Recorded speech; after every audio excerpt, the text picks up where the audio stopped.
share in Jeannie and Brian's wedding. It means a lot to us. Brian asked me if I wanted to say a few words tonight, and I quickly said yes.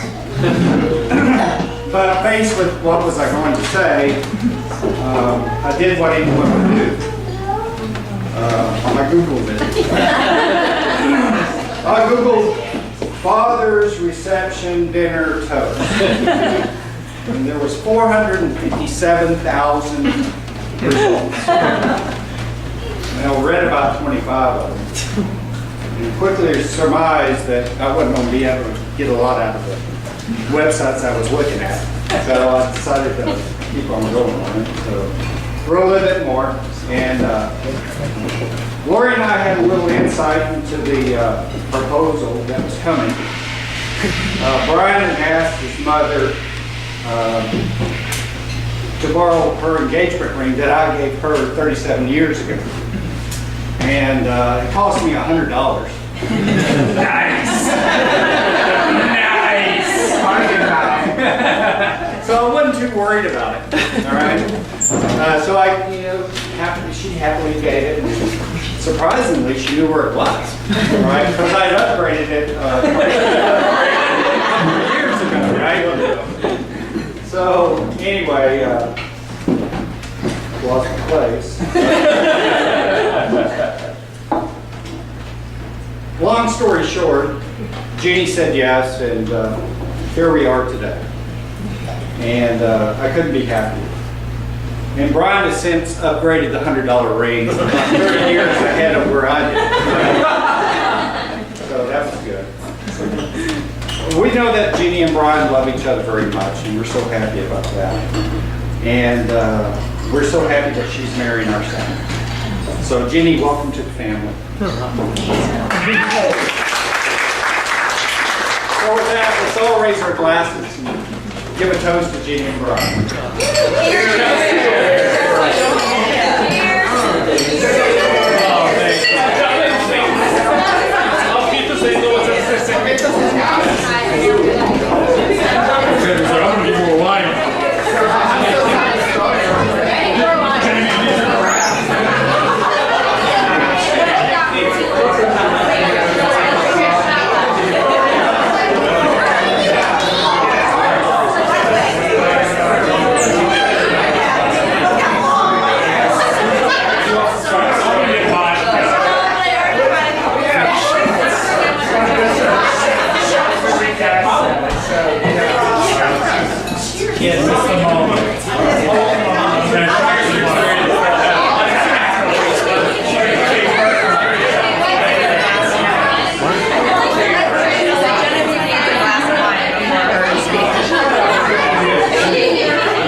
Jenny was the teacher everyone wanted to be. She's kind, funny, generous, amazing. And I'm willing to bet everyone in this room knows that Jenny is just a really good friend.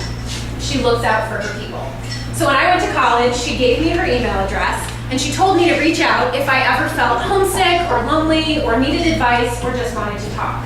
And I'm so grateful I took you up on that advice, Jenny, because through our regular email feeling, we became actual friends. And it became very clear very early on that Jenny and I have a lot in common, which I won't go into, but throughout the years, it became also very clear that not only is Jenny a good friend, but she's like the big sister I never had. And I know Jenny is a real big sister to Danny, but I'm willing to guess that pretty much every woman in this room thinks of Jenny as an honorary big sister in some way, or at least an honorary sister. Jenny has all of the attributes that a good big sister has. She gives fabulous beauty product recommendations, and when you visit her, she will let you try everything she owns. Jenny gives spot-on career advice. She and Brian always let me stay with them when I'm in town. And the most important attribute of a big sister is that she is always willing to talk about boys. In fact, whenever I'm on a horrible date, I find myself thinking, I cannot wait to go home and tell Jenny about how bad this is. Because often, or pretty much always, Jenny is able to find the humor in the situation. And she is also able to usually raise me a bad story of her own from before she met Brian. So I first actually heard about Brian through email, and I recently went back and tried to find that email. And unfortunately for all of us, I couldn't find it. Unfortunately for you guys.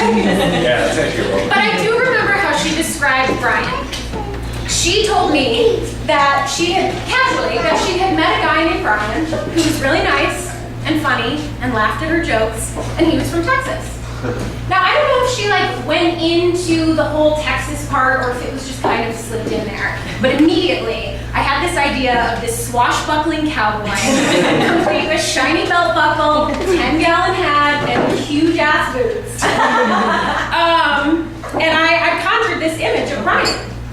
Jenny also casually mentioned that Brian is a little bit older. Now, anyone with siblings knows that if the job of the younger sibling is to annoy the older sibling. And if Jenny is the big sister, that makes me the little sister. And so while I would never call myself annoying, I did see an opportunity and I took it. So Brian, you probably don't know this, but for the first few months you and Jenny dated, I referred to you exclusively as Baby Texas.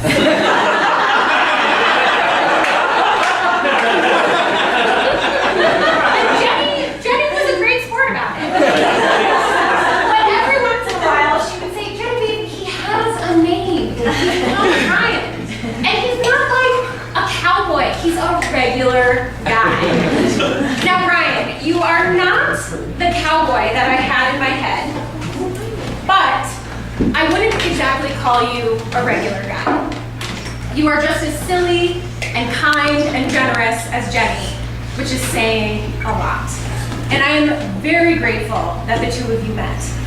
Because if Jenny is my honorary big sister, that makes you, Brian, my honorary soon-to-be brother-in-law. Yes. And regardless of whether or not you know it, you have stepped into that role flawlessly.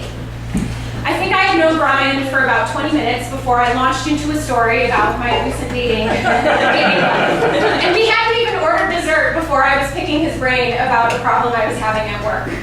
In fact, just a few months ago, I emailed Jenny and said, can you please forward this to Brian and get his take on this? Like all good brothers, Brian never complains when I go into town and overtake his guest room and bathroom and living room, or when I monopolize the entire dinner conversation to give a full play-by-play of the recent date I went on or my upcoming performance review at work. But most importantly, Brian takes really good care of my big sister. And I would say that Jenny is a strong, independent woman and doesn't need anyone to take care of her. But I'm really glad you have someone like Brian in your corner. The respect the two of you have for one another and the love between you is truly an inspiration. And the mutual understanding and just amazingness that the two of you bring to this room is something that I think all of your siblings, real and honorary tonight, admire and strive for. So Baby Texas, Miss Bola, I promise to never call you those nicknames again. I just learned it, you have to. But most importantly, That's happening all day tomorrow. a lifetime of happiness. Cheers.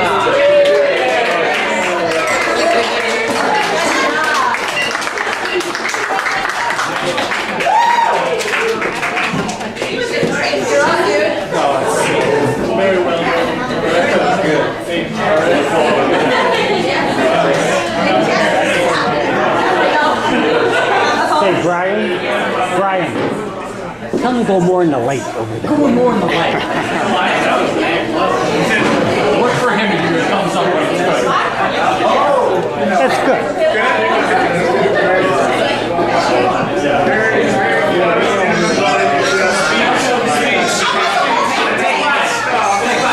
Take five. Take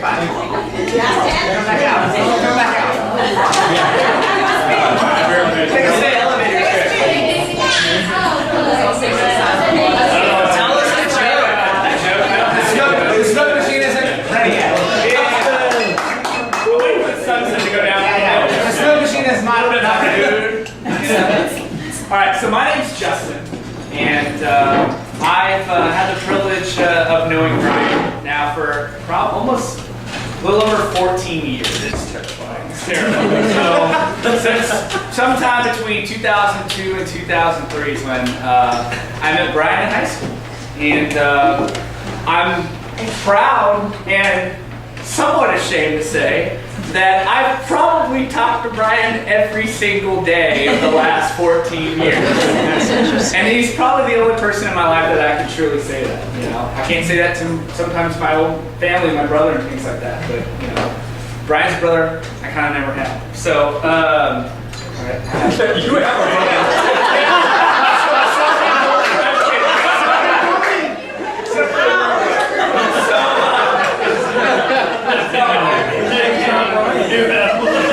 Jordy got married last year.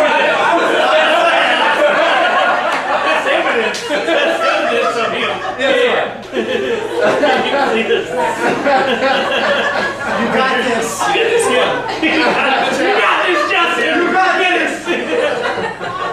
all right, so let me give a brief story about how one of Brian's redeeming qualities is he's always one of the one, right? No, he's always there for you. No matter what, in any condition, he's there. And he's a problem solver.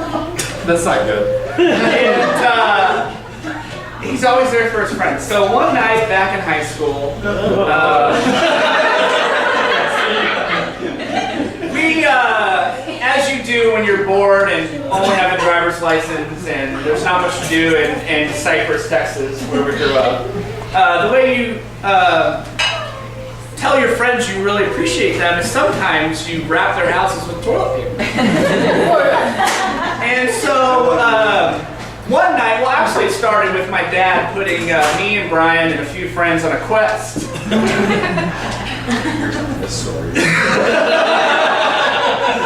So my dad, being the eccentric golfer that he is, decided real quickly that he wanted to put a golf putting green in our backyard, but he didn't have a golf ball washer. So my dad goes, hey, guys, I'm not saying you should do anything, but if a golf ball washer from a golf course were to just show up in the morning, there might be $100 in it for everybody. So we're like, oh, we should totally go steal a golf ball washer from a golf course. And, you know, Kyle over here lives on a golf course, so that was good. And so we go to Kyle's house and make our way on the golf course, and we see a really nice golf ball washer there. And our teamwork, we safely remove the golf ball washer. We bring it safely back home. And I promise this doesn't stay as juveniles that you go to anywhere bad. But we decided we did that pretty quick, and we needed to find something else to do. So then we had a friend that we really liked, so we decided, let's go grab his house. And problem is, like, I don't think at this time only Brian had a job. He was a lifeguard. And we're like, where are we gonna get enough toilet paper to do this? You're a monster. And Brian goes, oh, I have a key to literally every single pool in Cyprus. Full of toilet paper in the stock room. We can just borrow it. So that was Brian being there for us, and we did. And I never forget the next day, my dad was like, like borderline impressed / appalled that we actually found a golf ball cleaner, and he like demanded us to go bring it back. So obviously, the next day we'd like securely put that thing back there, and I don't know. It was a story about basically Brian coming up with a solution and facilitating that. No, but seriously, there's nobody in my life that like of my peer group, to be serious, that I look up to as much as you do. And I mean that. You know, like the one thing that about our friendship, you know, me and Kyle and Brian have known each other for 14 years, right? We call each other the tripod. This is weird, right? But a lot of our friends have come and they've gone, but throughout the years, every major milestone that I've ever been through, Brian's pretty much been there by my side. Whether it was graduating from college and we all went to the same college, or graduating from high school, going to the same college, graduating from college and going out into the real world, right? Somehow we've always stuck together. There's been many things that have come in our lives that could have pushed us apart, whether that's distance or, you know, just not being in the same group of friends anymore, things like that, but we're always have made an effort on both sides, and Brian's always had that effort of trying to keep friendships intact. And that's something that I'm truly thankful for, and it's kind of the foundation that I've learned that makes me feel like no matter what in future endeavors that happen in my life, Brian's always going to be there. You know, my lovely wife and I, we don't have kids yet, and I know Brian and Jenny don't, but maybe someday will, and I know that when that milestone happens, Brian's going to be there too. And when we get into retirement age, I know Brian's going to be there too. And, you know, I just think that that's something that when I look at the past and I look at the future, and I think that all the groundwork's been laid there, and I know that, you know, Brian's always going to be there. And that's what I can tell you, Jenny, is Brian's always going to be there for you. You know, he's a steady person, he's a steady friend. He's like the rock that you always will have. He's the person you can talk to about anything, you know? And he's somebody that when you give them your whole heart, you'll get it right back. And that's something that I will never take for granted, man. And just want to say I'm so happy for you. And Jenny, welcome to the family. You know, now we have a fourth leg.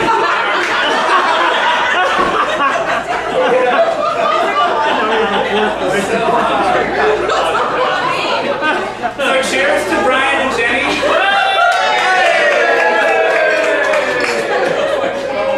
Congratulations.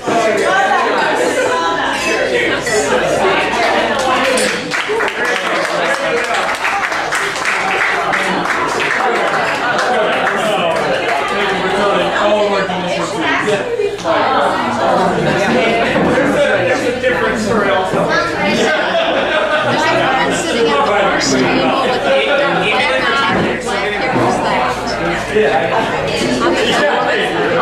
it's Lori's sister. I've got her name.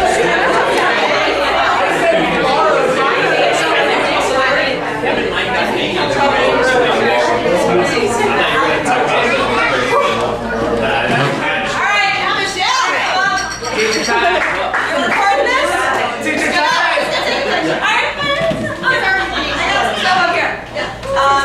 So about a month ago, I was having a birthday party, which I'm usually at, as Jenny knows. It's either for my nieces and nephews or my own children. It just seems like we have one every weekend, but this happened to be for Miss Ava here. And in a rare opportunity of me sitting and actually enjoying a party instead of running around like a mad person, Jenny's like, so, I mean, you know, we're gonna have this reversal. You want to speak? Oh, well, that doesn't sound great. But she took advantage of the situation, and you know, of course, I said yes. And although it seemed as though I may have begrudgingly accepted, what you have to know deep down is that I haven't looked forward to most anything else as much as I've looked forward to this. I have known Jenny for a long time, over a decade, so I consider that a long time. Pre-children, which I don't remember a time before that. And although she wasn't there when I got married, I know that had I known her then, she would have been by my side as I am now by hers. When I was trying to write this speech, I have to admit to you that none of it is fully written because I don't do things in advance. Everything in my life is procrastinated, and I rely on Kevin to plan things. Stop it. You don't have to nod.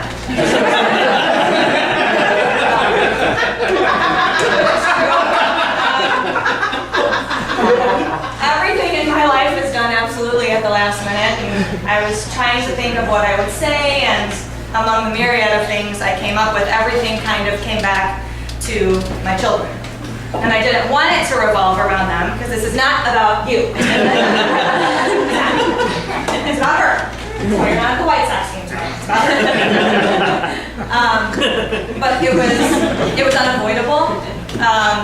And although I do not think that our friendship revolves around my children, and this is where I know this is going to come in handy, the reason why she is my best friend is because as a mother,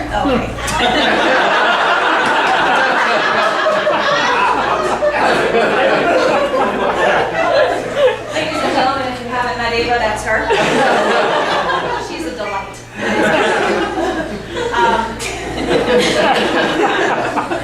But as a mother, whenever that happens, it seems that everything becomes about them, and you kind of find girl time when you can, if you can, or that just becomes obsolete as well. But with Jenny,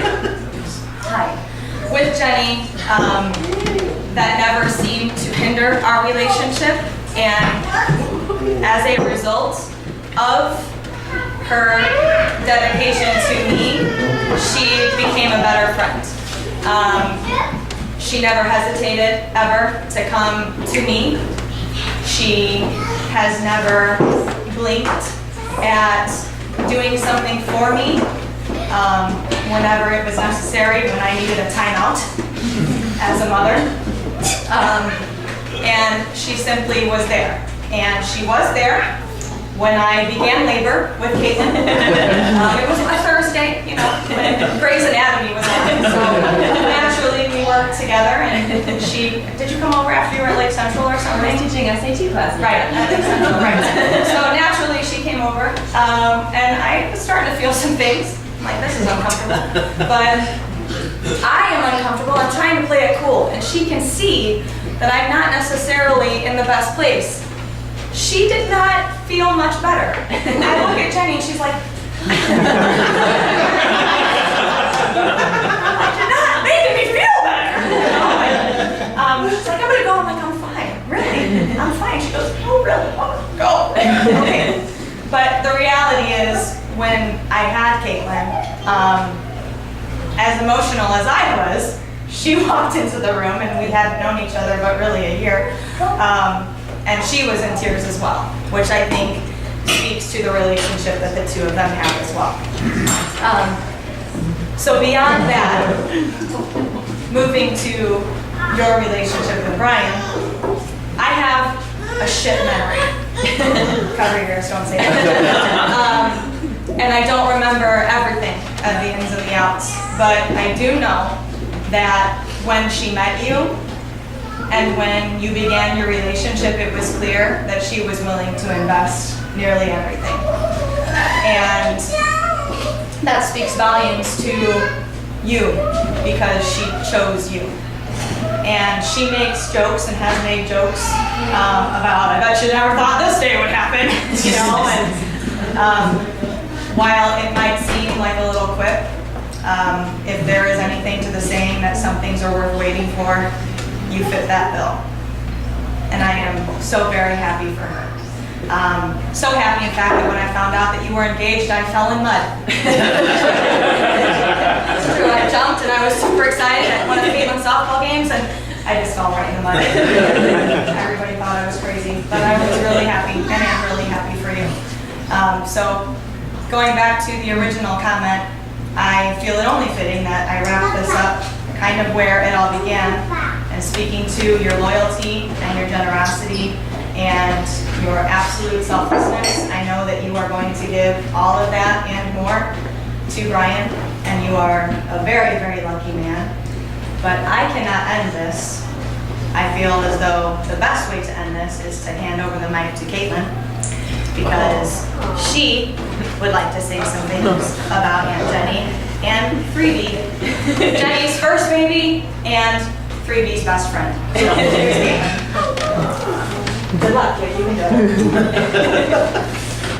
I just made that up, so go ahead. Well, 3B is Brian, and I call him that because he is a big baby. Big baby Brian. Big baby Brian.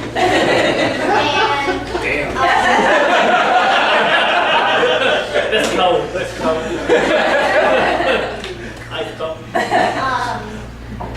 As my mom said, my Aunt Jenny has been there like literally all my life. And I really appreciate that. And I just wanted to say thank you. And I'm so happy for you guys. I love you, Aunt Jenny, and thank you, Creepy.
You can do this, man.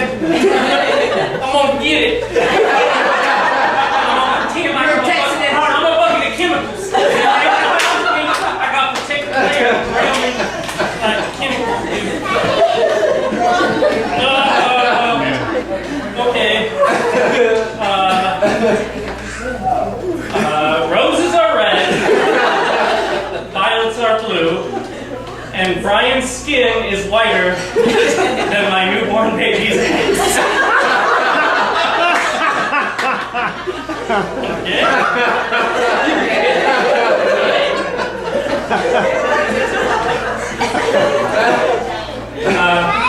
Here's a good one. Little Miss Jenny sat on a tuffet, eating her gummy worms, Swedish fish, jelly beans, and other gelatin-based candies. Along came constipation, which crawled up inside of her digestive system and stayed there for the rest of her life. Cassie Ronaldo.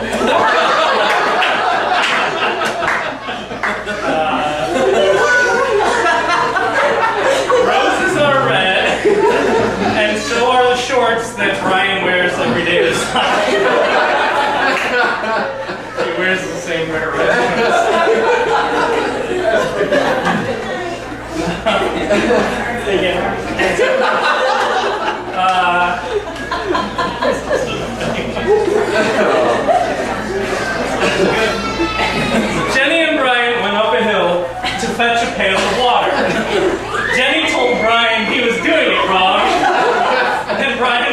mostly agreed. Mostly agree.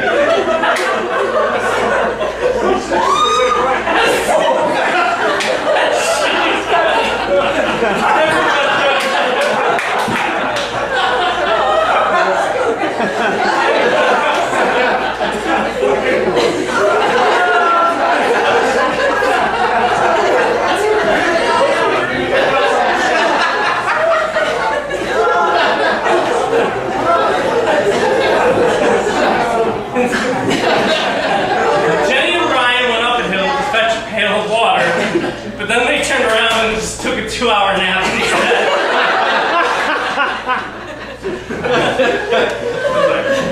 Jenny and Brian went up a hill. Jenny and Brian went up a hill to fetch a pail of water, and then they used the pail of water to dunk their toilet paper in before they wiped their asses.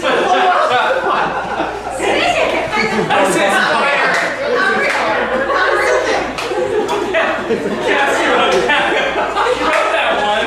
I'm not completely fine. All right. Maybe not the best. Caitlin, say something else. Say it, Caitlin. Jenny and Brian sitting in a tree. NAPPI. They take a lot of naps. Here's a good one. Beauty is in the eye of the beholder. Unless you're Jenny, in which case beauty is Kevin James.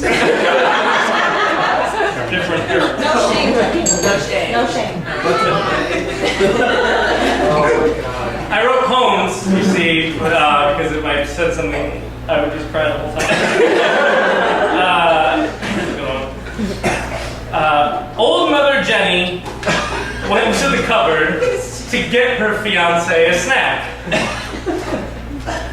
But when she came there, the cupboard was bare. Except for a can of Folgers coffee and a jar of Indian spices that Susan Boyle gave them. That's all I have in their cabinet.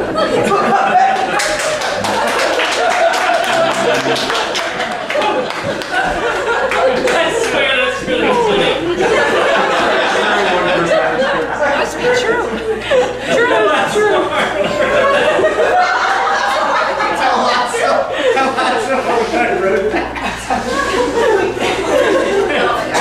Old Mother Jenny. I don't like the old mother Jenny.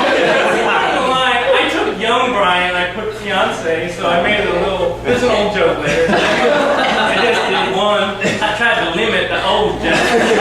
Thank you. Old Jenny, just Jenny, went to the cupboard to get her fiance a snack. But when she came there, the cupboard handle was loose, and so Jenny wrote a really mean email to her landlord.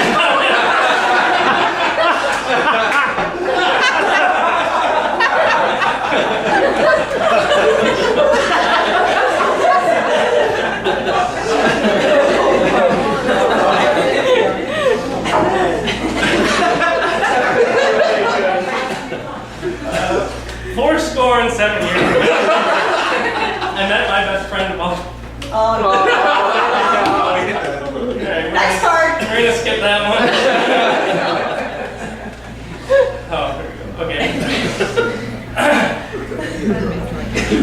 Twinkle, twinkle, little star. How I wonder why Jenny always has dreams about brutally murdering people and seems to enjoy it.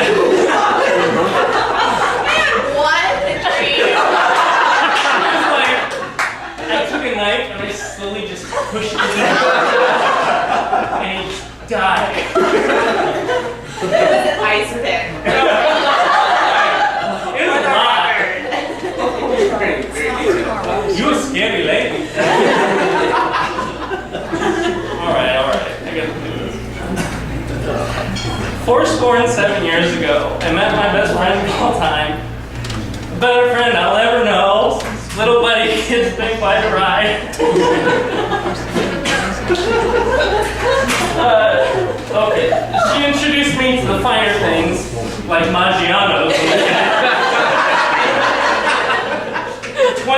20 years, she's been by my side, except during her 2-hour naps. Whether it's clogging or jogging, she's always on the go. Bloomington, Chicago, Houston, Munster, and Huntington Cove. Don't forget that one.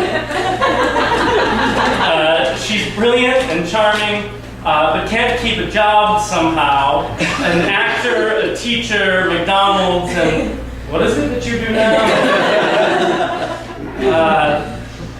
She's been my buddy through a long and storied past, even though I've been known to give her a conniption. And I've been there to fix her plumbing and mow her grass, even when she does her hair like an Egyptian.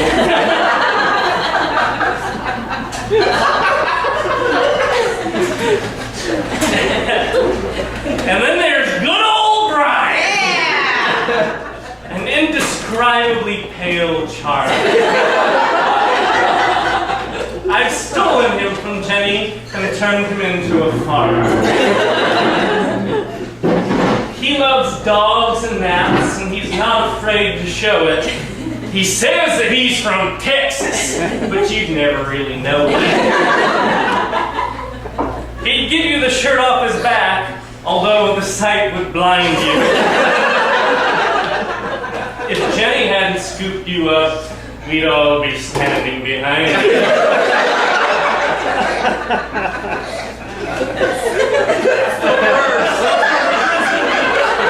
I wrote other versions of that line, Ryan, but that's the best one I thought. It's good for me. That's where I want to be. He's loyal, he's sincere, and he's also surprisingly funny. And I know this because he agreed to start a company with me where the business plan involves never making money. He loves Jenny without pause, even though she's a little bit older. Although he doesn't enjoy Jenny's air conditioning preferences because she likes approximately 30 degrees colder. Now you're very cold in her house. Jenny's so lucky that you flew to New Zealand when you finally decided to get her. And she's also lucky that you pulled the plug on all of us going to the titter. That was one of the three. He's not even here to enjoy it. Yeah, well, I enjoyed it. I have to say it. Jenny and Brian are perfect together. Two nap buddies destined to meet. They're just a little bit Ramsey and Theon, but mostly John and your Greek.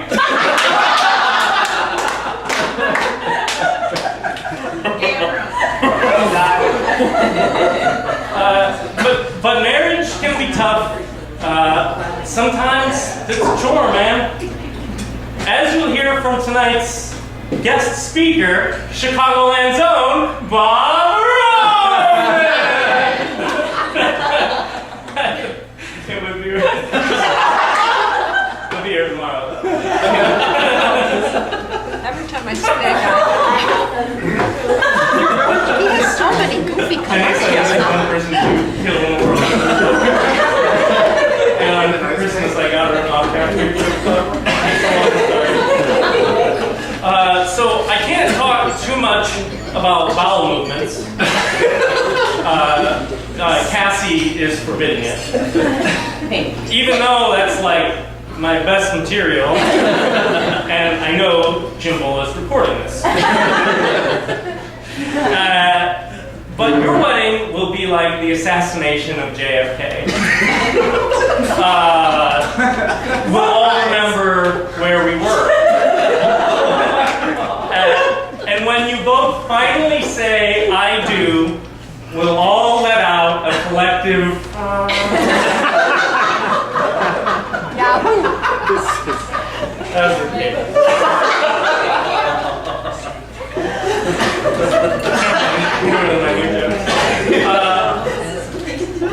Marriage can be a challenge. That's advice.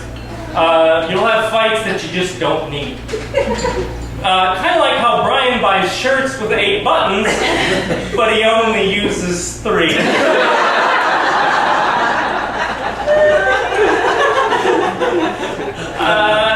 But don't be nervous tomorrow. You'll be fine, you know what I mean?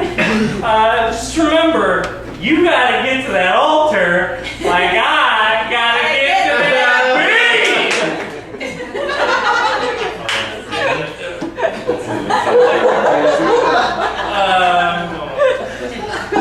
Cassie and I couldn't love you more. You're our family now, you're stuck with it. You're the first people we told turned into turd. That's less sentimental.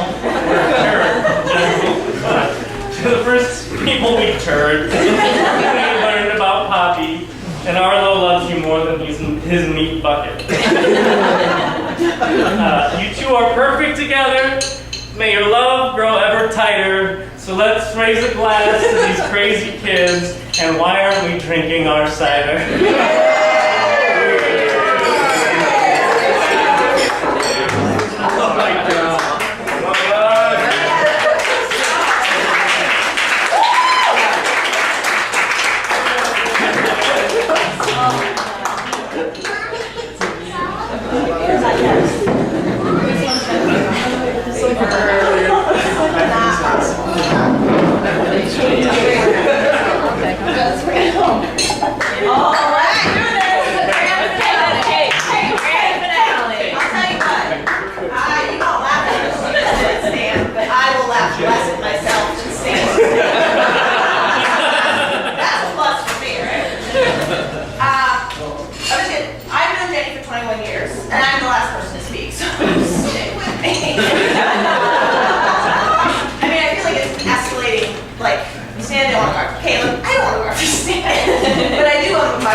One of the things, I knew Jenny, we had a class together, and one of the things that anybody that went to high school with either Dan or Jenny know is that they, Susie Bola packed them a lunch that they had. I literally was in a second period class of 9 years with Jenny, and she had to start eating her lunch.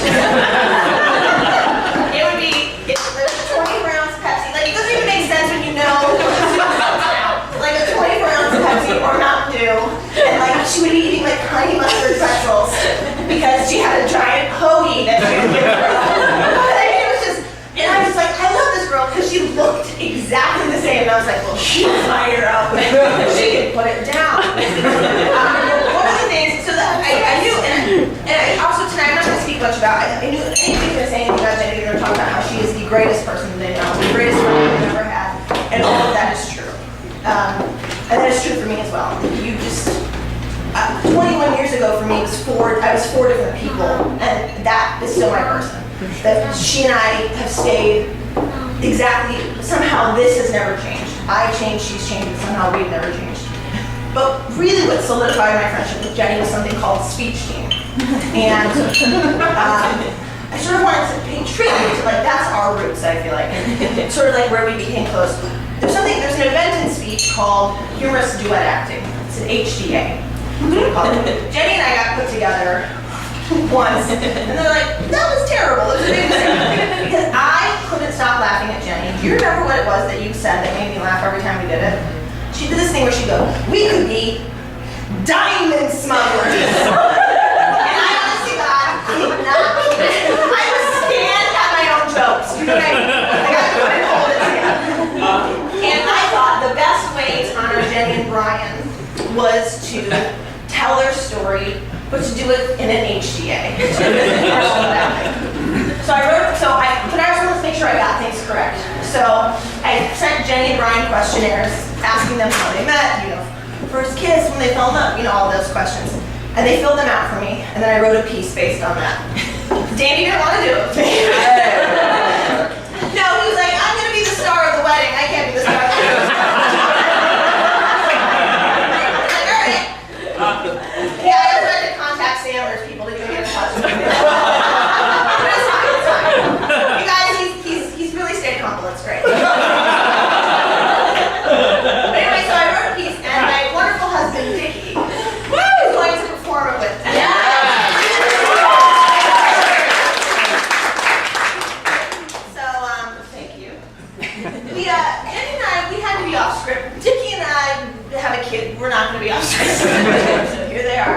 Okay, What? so this is the HDA version of Jenny and Brian. Oh, I should also preface, I'm so sorry. It's like, HDA is like, you took like a Neil Simon play and it was very campy and like you looked out to the audience and you like did things. So just so you know, like, this is in the spirit of that. Okay, now what we're talking about. Okay. The beginning. Hey girls, I'm having such a fun time at this day one of the Free Press Music Festival. Only thing that would make this day better is if I met my future husband who would pack himself a series of sandwiches. Man, real men do too pack themselves a series of sandwiches. You ain't seen my future wife is gonna totally fall for this. She's somewhere, she's gonna find this type of preparation irresistible. It's gonna lay the groundwork for a future first date. Actual Brian quote. Oh, pardon me. I almost dropped this Phoebe sandwich in these lightly salted almonds. Pardon me. I almost dropped my phone number. Artistic liberty. My, what a smooth baby face you have. I sure hope you're not still in your 20s. What a tiny waist you have. Suspend your disbelief. Let's be in touch. Yes. Let's. Typical day in Houston. A run along Buffalo Bayou. High five. Let's a revival market. Hitting up our favorite shops. High five. A nap. Double high five. Sleeping until it's late enough to go see a movie at River Oaks Theater. We put pizza on the way home to Kalina's. Artichoke and banana happiness. High five. The first time we said I love you. No clue. Actual Brian quote.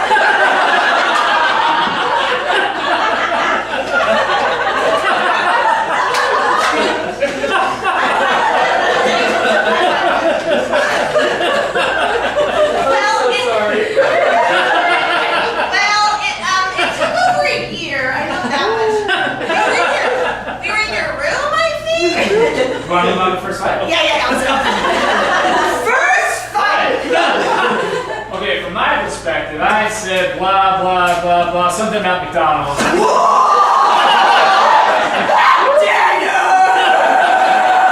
From Jenny's perspective, I don't want to be that guy. Your first fight was really more of a difficult conversation. okay, so it was a difficult conversation. It was about our age difference. Dickie, don't you remember anything? Brian, don't you remember anything? Brian.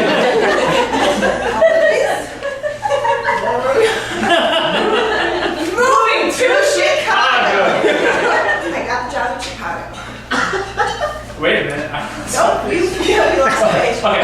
Yeah, no, moving to Chicago. Moving to Chicago. Yeah. Great. Listen. I got the job in Chicago. Oh, goody. Our catalyst is here. This year card is going to be what makes us. I can feel Now, it. like, listen, you take your time. I don't expect you to move to Chicago. But Stan is there.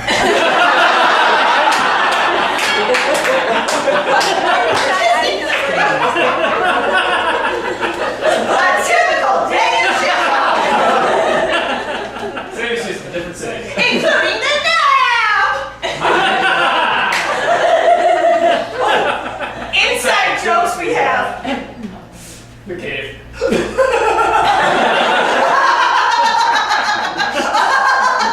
Oh, littlest. That's good. Oh, honey pot. Oh, no. We don't know. Inside jokes. We don't even know what It's inside jokes for a reason. they like it. Getting engaged. So the thing you need to know is that I went to New Zealand expecting the moment to present itself for me to pop the question, but the weather didn't cooperate, so I walked around a week with my mother's ring and an Advil bottle of Frodo effing Peggy. And every 4 I just had to shake the ring to make sure the box of the ring was still there. And that's another actual Brian. So it's our free day in Queenstown. Let's just stop and eat. The weather is nice. Let's hike up a mountain. It's gonna be a big day. I'm gonna take a lot of pictures. Kids out here, there's like too many fraternity boys crushing Subway sandwiches. Let's go to this more private spot over here. Okay. Let's take a selfie.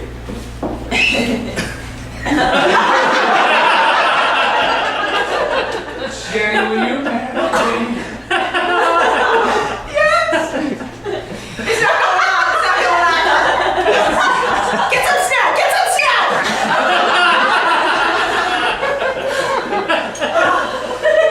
Now let's get down this mountain so we can FaceTime our families. And stay.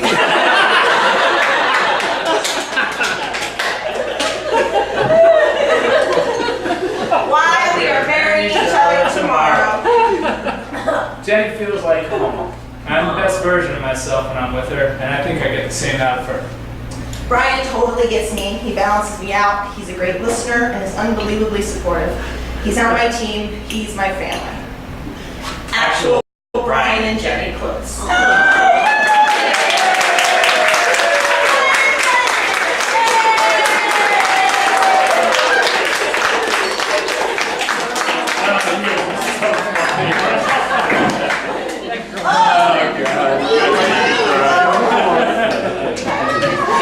I know what a car is.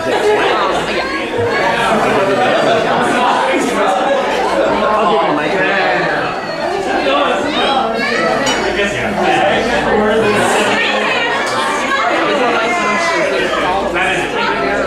Just take mine.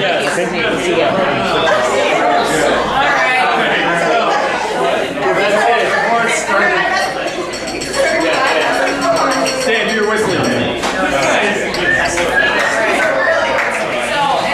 Thank you guys so much for tonight. I just love having all of you here in the same room, and I mean, there's just no other time that we would ask everybody to come together like this, and it means so much. So thank you from the bottom of our heart. We can't wait for tomorrow. It's going to be fun and just so much more special because you're all part of it. Well, that's like following Caitlin. Yeah, no, I mean, the same exact thing, guys. Thank you all so much for being here. You guys were so funny, and the speeches are ridiculous and hilarious. So please, just thank you. I hope you're all able to, for those out of town, enjoy Chicago tomorrow. Thank you so much for being here. And we For can't those wait going to for the Second next- City, be there at 10:40. Yes. And we might go grab a drink now, depending on timing. We'll send some texts around because everybody knows what's going on. But this was the best. So Yes, thank you all so guys. much. We love Thank it.